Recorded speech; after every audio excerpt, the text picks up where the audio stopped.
Kawan-kawan sekalian, pada diskusi kita kali ini kita akan membahas satu fenomena politik internasional yang saat ini sangat memprihatinkan kita semua dan sedang terjadi, yaitu apa? Kita akan membahas tentang perang Ukraina dan invasi Rusia ke Ukraina. Nah, ini sungguh memprihatinkan karena efek dari invasi Rusia ke Ukraina ini membawa pada bencana kemanusiaan yang sangat besar, bukan saja pada Ukraina, tapi lebih jauh lagi mempengaruhi dunia internasional, di mana kita akan terancam pada krisis yang berkepanjangan, bahwa tidak saja perang tersebut kemudian telah membawa imigrasi yang besar dari Ukraina ke negara-negara yang lain, jutaan jiwa kemudian kehilangan tempat tinggalnya, dan bencana-bencana kemanusiaan yang lain, tapi juga terkait dengan misalnya hambatan terhadap rantai pasok pangan, hambatan terhadap rantai pasok energi dan lain sebagainya. Ini bisa membawa kita kepada krisis dunia yang sangat besar. Nah, terkait dengan hal itu, kalau kita melihat dan memperhatikan tentang bagaimana pemberitaan-pemberitaan internasional dari media-media mainstream melihat persoalan perang Ukraina ini, maka yang kita perhatikan, yang kita saksikan, yang kita tonton itu adalah bahwa sebagai sumber masalah dari persoalan ini adalah pada kebijakan dan ambisi megalomania dari Presiden Rusia Vladimir Putin untuk melakukan invasi dan mengembalikan kejayaan dari Uni Soviet melalui proyek imperialisme gitu. Nah, tapi sepertinya kita juga harus memandang ini secara kritis. Benarkah demikian? Apabila benar bahwa Putin juga harus bertanggung jawab terhadap perang di Ukraina, apakah Putin merupakan satu-satunya pihak yang harus dipersalahkan terkait dengan problem ini? Nah, kita perlu untuk memperluas perspektif kita. Kita perlu untuk memperluas juga horizon kita terhadap persoalan ini, di mana yang nanti akan kita diskusikan di detail dalam diskusi kita ini, bahwa pertama, konflik ini, perang ini itu tidak saja kemudian bisa kita batasi pihak-pihak yang bersengketa itu hanya Ukraina dan Rusia, tapi juga kita harus mempertimbangkan dalam konteks politik internasional, pihak-pihak yang terlibat, aktor-aktor internasional yang terlibat, yang semestinya juga bertanggung jawab terhadap perang Ukraina ini adalah juga kalangan seperti Amerika Serikat dan NATO, di mana kita bisa saksikan bahwa kebijakan-kebijakan yang berbasis pada ekspansi Amerika Serikat melalui NATO untuk memasukkan negara-negara Eropa Timur dalam bagian dari hegemoni kekuasaan dari Amerika Serikat secara ekspansif, ini yang ikut mempengaruhi, men-trigger, memprovokasi kemudian bagaimana tindakan Putin selanjutnya, terutama terkait dengan politik aktual saat ini, yaitu inisiatif invasi Rusia ke Ukraina. Nah, di sini ada beberapa literatur, pandangan yang penting untuk kita pertimbangkan. Selain perspektif-perspektif yang cenderung membela Amerika Serikat dan menyalahkan Putin. Misalnya, Profesor Politik Internasional John Mearsheimer itu menulis dan kemudian dalam kuliahnya menjelaskan tentang penyebab dan konsekuensi, cause and consequences of Ukraine war. Dan ada juga beberapa, Gordon M. Hunt itu menulis dalam bukunya Ukraine Over the Edge itu terkait dengan bagaimana Amerika Serikat juga terlibat dan bertanggung jawab dalam proses-proses politik ekspansif sebelumnya yang mengarah ke saat ini di Ukraina. Atau misalnya ada profesor critical studies berbasis pada kajian international relations ya dari Inggris, yaitu Kees van der Pijl, itu juga menjelaskan tentang persoalan ini. Nah, apa yang kemudian dari bacaan-bacaan itu apa yang bisa kita renungkan, apa yang kita bisa dapatkan di sana? Pertama, saya akan membahasnya dalam konteks perspektif neorealis. Neorealis itu pandangan bahwa setiap negara-negara itu dalam kebijakan-kebijakan politik internasionalnya berusaha mempertahankan kepentingan mereka dan memperluas kekuasaan dan pengaruh mereka ke dalam wilayah-wilayah negara yang lain untuk membangun kekuatan dan kepentingan nasional mereka sendiri dalam konteks international order yang memiliki corak dan karakter anarki. Tidak ada kekuatan utama besar yang bisa menjadi payung dan bisa diundang untuk bisa menyelesaikan politik sedemikian rupa secara adil gitu. Nah, dalam konteks ini misalnya bahwa setidaknya ada dua hal yang memancing, yang men-trigger, memprovokasi tindakan-tindakan ekspansif dari Putin tersebut. Pertama, bahwa kalau kita melihat kebijakan luar negeri, diplomasi luar negeri dari pemerintahan Amerika Serikat, mulai dari George Bush senior, terus kemudian Bill Clinton, kemudian juga George Bush junior, kemudian juga Barack Obama, lalu kemudian Donald Trump, sampai ke Joe Biden, mereka konsisten pada pandangan bahwa Rusia harus dibatasi pengaruhnya, pengaruh politik dan kekuasaannya, dan salah satu jalan untuk membatasi itu adalah melakukan ekspansi teritorial NATO, berbasis NATO, ke negara-negara Eropa Timur dan negara-negara bekas Uni Soviet. Itu yang kemudian dilakukan. Dan kedua, bahwa terkait dengan apa yang berlangsung pada saat ini, bahwa kita menyaksikan kebijakan luar negeri terkait dengan Ukraina dari Joe Biden itu lebih cenderung dan mengutamakan kebijakan agresif untuk menghukum Vladimir Putin, terutama melalui sanksi dan perang ekonomi yang dilakukan, dan mengabaikan diplomasi dan membangun jalan-jalan perdamaian yang bisa memungkinkan konflik ini bisa selesai dengan skema konsensus dan win-win solution. Nah, ini dua hal ini yang menjadi penting. Bagaimana kita mengulasnya? Kita harus kembali dalam perspektif sejarah yang panjang, terutama pada saat bagaimana yang berlangsung di akhir-akhir era Perang Dingin sampai pada era pasca Perang Dingin terkait dengan hubungan Rusia, Eropa Timur, dan NATO serta Amerika Serikat. Bahwa ketika Uni Soviet itu mau runtuh, mau berakhir, kita tahu bahwa pada saat itu pemimpin yang terakhir adalah Mikhail Gorbachev. Dan pada saat itu ada inisiatif terkait dengan bagaimana keberlangsungan Pakta Warsawa. Nah, ketika Pakta Warsawa akan diakhiri riwayatnya, maka US Secretary pada waktu itu James Baker bicara kepada Gorbachev, dan dia menguraikan, if you let East German free and join to the NATO, I will guarantee that NATO will not expand into the other Eastern European countries, not 1 inch. Dan itu kemudian disupport oleh para pemimpin-pemimpin Eropa yang lain gitu. Nah, dari situ maka kemudian ada kepercayaan dari Gorbachev bahwa melepaskan Jerman Timur untuk bergabung pada Jerman Barat, dan selanjutnya kemudian membubarkan Pakta Warsawa dengan komitmen bahwa tidak akan ada perluasan negara-negara Eropa Timur lainnya ke dalam NATO.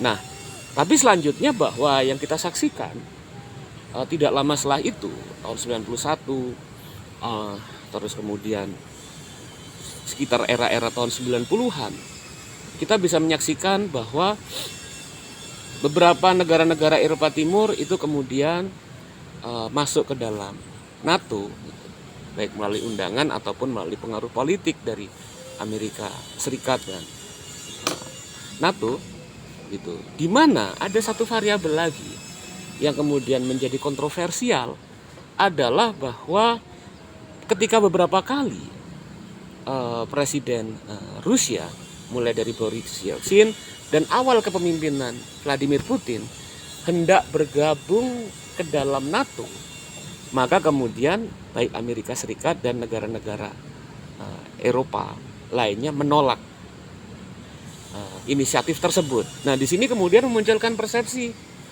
selanjutnya, terutama apabila kita membaca arah kepemimpinan Putin pada periode-periode selanjutnya, di mana kemudian dari situ kemudian Putin melihat bahwa ekspansi keanggotaan NATO di Eropa Timur itu menjadi bagian dari ancaman kepentingan nasional dari Rusia. Nah, ini yang merupakan suatu hal yang perlu menjadi catatan dan perhatian. Nah, selanjutnya bahwa beberapa negara-negara Eropa Timur, misalnya terutama negara-negara yang memang sebelumnya itu cenderung kritis terhadap Rusia, seperti Polandia, Hungaria, dan Cekoslovakia, itu segera join ke NATO. Dan selanjutnya kemudian proses ini terus berlangsung dengan misalnya inisiatif untuk mendorong, dan itu berlangsung pada sekitar tahun 2005, untuk membuka keanggotaan NATO pada dua negara, yaitu Georgia dan Ukraina. Ya, ini kemudian direspon dengan invasi Rusia yang memunculkan konflik di Ukraina. Nah, terus kemudian tahun 2008 inisiatif tersebut dalam pertemuan di Rumania, di Bukares, Amerika Serikat kembali mendorong inisiatif untuk membuka keanggotaan NATO kepada Ukraina. Gitu. Nah, inisiatif ini sebetulnya kemudian ditentang oleh dua negara besar yang menjadi bagian dari NATO, yaitu Jerman dan Prancis. Tapi kemudian inisiatif tersebut terus didorong, dan kemudian yang kita lihat, nah di sini kita masuk ke dalam apa yang terjadi dalam konstelasi politik domestik di Ukraina, di mana yang kita saksikan misalnya bahwa terjadi pertarungan antara elit-elit politik di Ukraina, di antara mereka yang pro Barat, pro Amerika Serikat, dan pro Rusia, sampai kemudian yang berlangsung, proses eskalasi itu terus berlangsung, sampai kemudian momentum penting yang perlu kita perhatikan adalah pada tahun 2013. Pada saat itu Presiden Ukraina, yaitu Presiden Yanukovych, yang dianggap cenderung dekat pada Rusia, sebetulnya dia hendak membangun suatu diplomasi internasional yang berusaha untuk mempertemukan Rusia dan NATO serta Amerika Serikat dalam diplomasi yang relatif ramah. Sebetulnya Presiden Yanukovych berusaha untuk membangun kerjasama dan hubungan diplomatis yang lebih baik antara Rusia, Ukraina, dan NATO serta Amerika Serikat. Nah, dalam proses-proses tersebut tentu ditujukan bagi kepentingan ekonomi politik dari Ukraina itu sendiri. Gitu. Nah, selanjutnya misalnya, tapi dia menyaksikan bahwa masing-masing pihak, baik Rusia ataupun Amerika Serikat dan NATO ini sama-sama keras. Dan dalam proses itu yang menarik adalah ada proses negosiasi, di mana kemudian Yanukovych cenderung mengarah kepada Rusia ketika Rusia memberikan bantuan cukup besar, sekitar 15 miliar US dollar, dan dukungan perdagangan. Nah, dalam konteks ini ketika Yanukovych itu bertandang dalam pertemuan di Uni Eropa dan juga kemudian di situ juga berhubungan dengan NATO.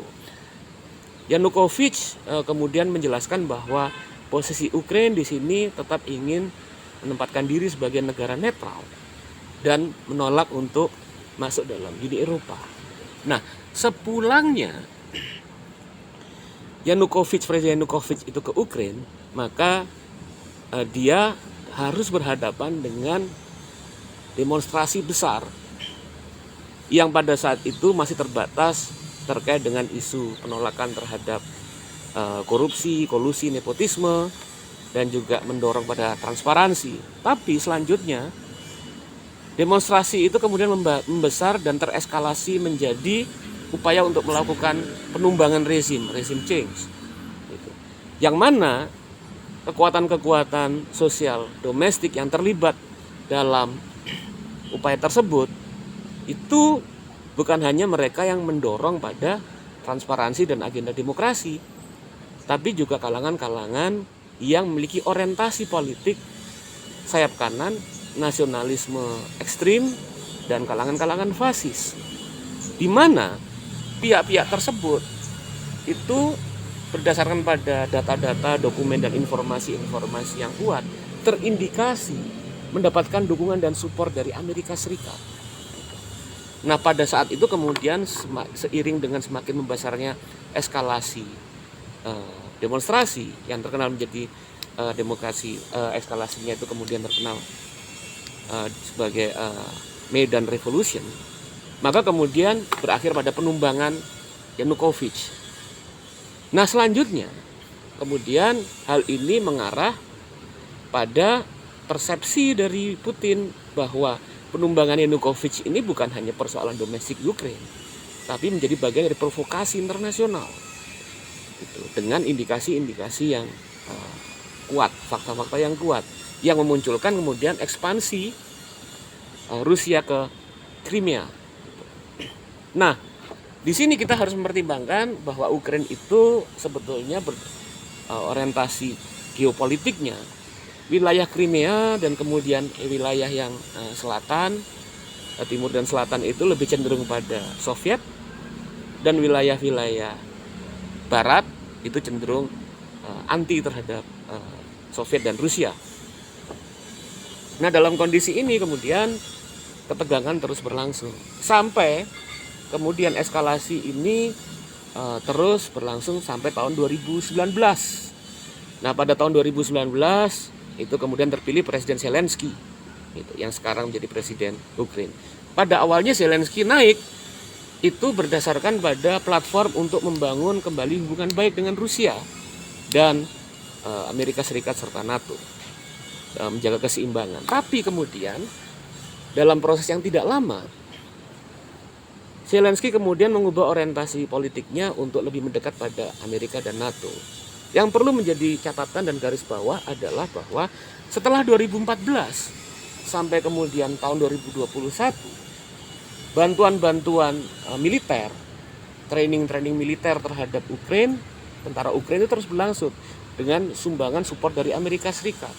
Dan bahkan 6 bulan sebelum terjadinya, sekitar 6 atau 8 bulan sebelum terjadinya konflik perang Ukraina,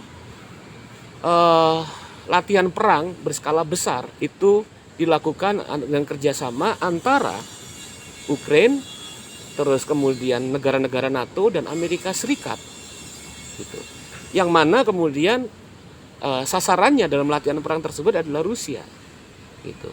Dan selanjutnya pada bulan September 2021, Zelensky datang ke Washington dan menyepakati kerjasama untuk masuknya Ukraina ke dalam NATO. Nah, inilah yang kemudian menjadi trigger sekuens panjang tentang bagaimana persoalan ini yang menjadi trigger utama juga bagaimana Putin sampai pada kebijakan untuk menyerang Ukraina dan melawan ekspansi NATO. Oke, pada bagian selanjutnya kita akan mendiskusikan bagaimana perspektif dan kerangka kebijakan luar negeri Amerika Serikat dalam jangka waktu yang cukup lama menempatkan Rusia sebagai ancaman mereka.